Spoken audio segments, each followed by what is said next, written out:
Robert Abela ħareġ ikanta l-vittorja u jitħak bil-poplu Malti u Awċi kollu illi sal-lum għadu bla ebda sptar ġdid, waiting lists ma jispiċċaw qatt u sptarijiet preżenti fi stat abbandonat.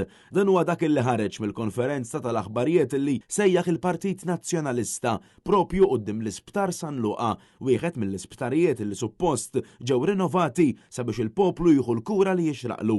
Ix-Shadow Minister Adrian Delija qal li l-partit fil-gvern qed jerġa' jiffoka l-ħin tiegħu jiddefendi lil min frodana filwaqt li sfida lil Robert Abela u Joseph Muscat jelenkaw dak li jagħmlu l-Vitals bid-900 miljun euro illi l-gvern baqa' jtihom sakemm intemm il-kuntratt wara d-deċiżjoni tal-qorti fil-kawża li kien fetaħ Adrian Delija stess. Dawn mhux 400 miljun tawhom lil Steward u Vitals imma 900 miljun f'kuntratt illi kellu jsir sptar ġdid f'Għawdex, kellhom isiru 400 sodda St. Luke's u r-refurbishment ta' Caringrek.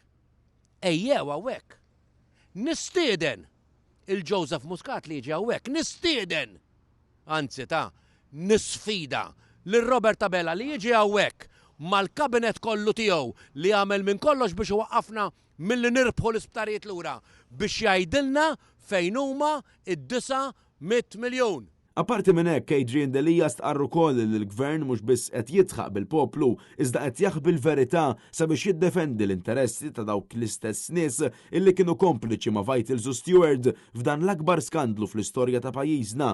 Adrian Delija jappella sabiex il-gvern jippubblika l-konklużjonijiet ta' tribunal filwaqt li jippubblika wkoll id-difiża u l-mod kif il-gvern ikkonfronta l-Vitals u Steward fl-istess proċeduri tal-arbitraġġ internazzjonali. Minnaħa l-oħra Shadow Minister għas-Saħħa Stephen Spiteri qal li jinsab id-dispjaċut illi l-gvern qed jerġa' jipprova jiġġustifika dak li l-qorti ddikjarat li kien frodi filwaqt li esprima l-preokkupazzjoni tiegħu dwar il-fatt li minħabba din il-frodi il-pazjenti Maltin baqgħu bla investimenti mwiegħed fis-saħħa waiting lists li ma jispiċċaw qatt u sptarijiet li mhux ilaħqu mad-domanda li żdieted f'dawn l-aħħar snin biż-żieda bla doġġ fil-popolazzjoni b'detriment ukoll fuq il-ħaddiema tal-isptarijiet tagħna. Meta kien Partit Laburista fl-Oppożizzjoni qabel l-2013 kien jikkritikana illi għandna l-Mater Dei żgħir għall popolazzjoni li kellna dak iż-żmien.